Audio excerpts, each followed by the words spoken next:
What's up? It's Lynn here, back with another one. So I had just set up my brand new Google Workspace for my business, and I sent my first email to a friend just to test it, and this is what he got. Straight to spam with a big red warning telling him the message might be dangerous and not to reply. Imagine if I were sending emails like this to a potential client. And the thing was, I could not figure out what was wrong with the email because it was brand new domain, it was a real business and just a normal message, and Google was treating it like a scam. And here's why this matters if you are sending email, because it doesn't matter whether you're about to send your first outreach email or maybe you've even been sending email for months now and your response rate is shit. If your emails are landing in spam, your message can be perfect and it makes no difference because nobody sees it.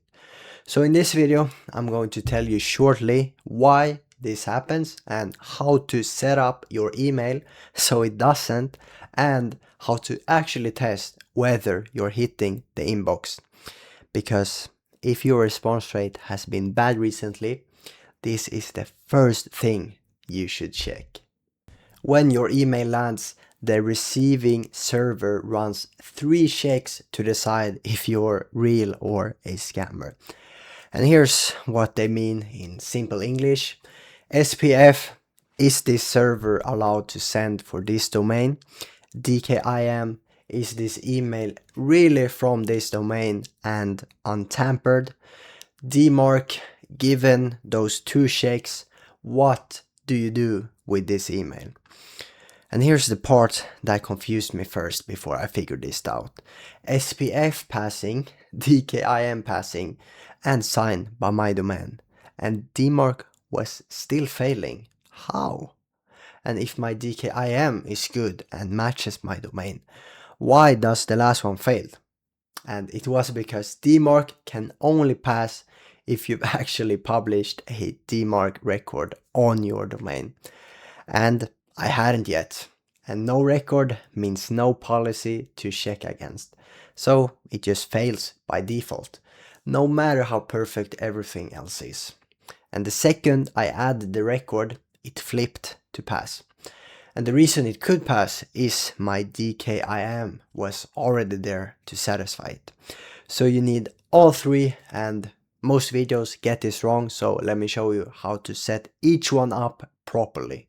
So mine's already set up, but I'm gonna walk you through my real working setup and show you exactly what to click, so you can just copy everything.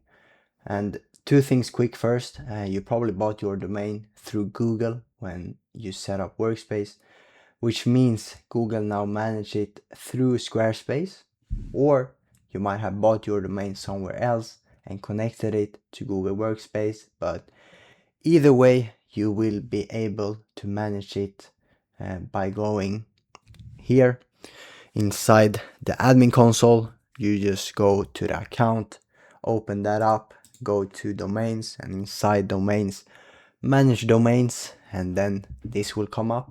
So what you want to do here, which I've already done, is to activate my Gmail. As you can see here, if you haven't done it, you will have the option to do it, which is really important, because if you skip this, you're going to be sending unsigned mails from your domain with 0 reputation. So you will activate that by setting up the MX record, and it's also going to turn on the DKIM signing. So when that's activated, what you want to do, you want to go to where you have your domain.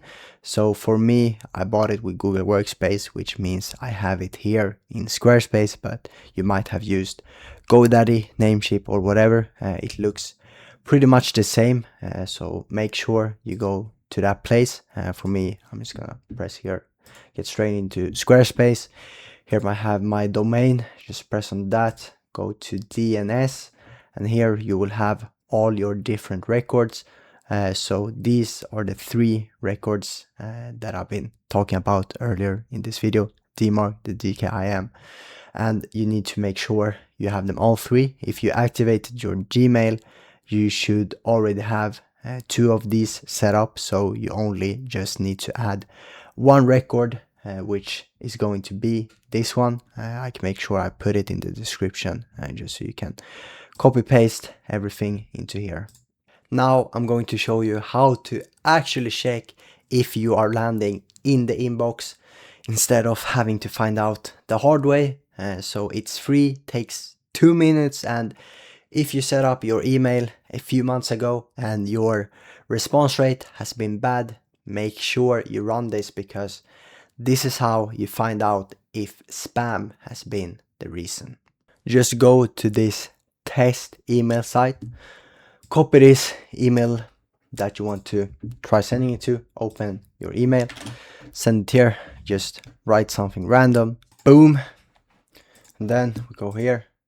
Let's check my score. I'm hoping for the best now. Okay, perfect. We got a score of 9.2. Let me know if you have a better score than me in the comments, but anything above 8, I would say it's a good start and you should be fine. I'm only sending a small number of really personalized emails per day, straight from Gmail, which means at that volume I don't really need like any tooling, but a lot of you might be sending more emails, so here is what you need to know. First, warm up is really important. If you have a new or quiet inbox, you should ramp up slowly, start around 5 to 10 emails per day, and then build over 3 to 4 weeks before you start increasing the volume, because sudden spikes from a cold domain will get you flagged. And warm up is really simple. It's just sending real emails and getting real replies, and the replies are really like the strong signal showing that you're a real human. So that's why sometimes it can be beneficial to use warm-up services if you're gonna send higher volumes, and for that you can use tools like Truly Inbox, Lemlist. There are other tools you can search up just to build up that reputation faster, so it will help you pull you out of spam. So that's something you might want to consider if you're gonna be sending at scale. But if you're doing low volume like me, it's just going to be overkill. So that's it for today's video. The 3 records, why DMARC was the one that broke everything for me, and how to actually test if you're landing. So make sure you do this once properly so you have everything set up and you will never get that red warning when you start reaching out to real potential clients. And if you notice that your response rate is going bad, make sure you go run that test to make sure that's not the thing holding you back. And when it comes to my outreach, I haven't started sending emails yet. I'm just doing prospecting this month, but next month, once I start sending emails for reels, I might give you guys an update. Let me know if you want that in the comments. I can show you sometime in August exactly how it's been going for me, my stats and what's working. Maybe I may break down my actual outreach strategy on email if it's been giving me good results. So yeah, let me know if you guys want that in the comments. Adios.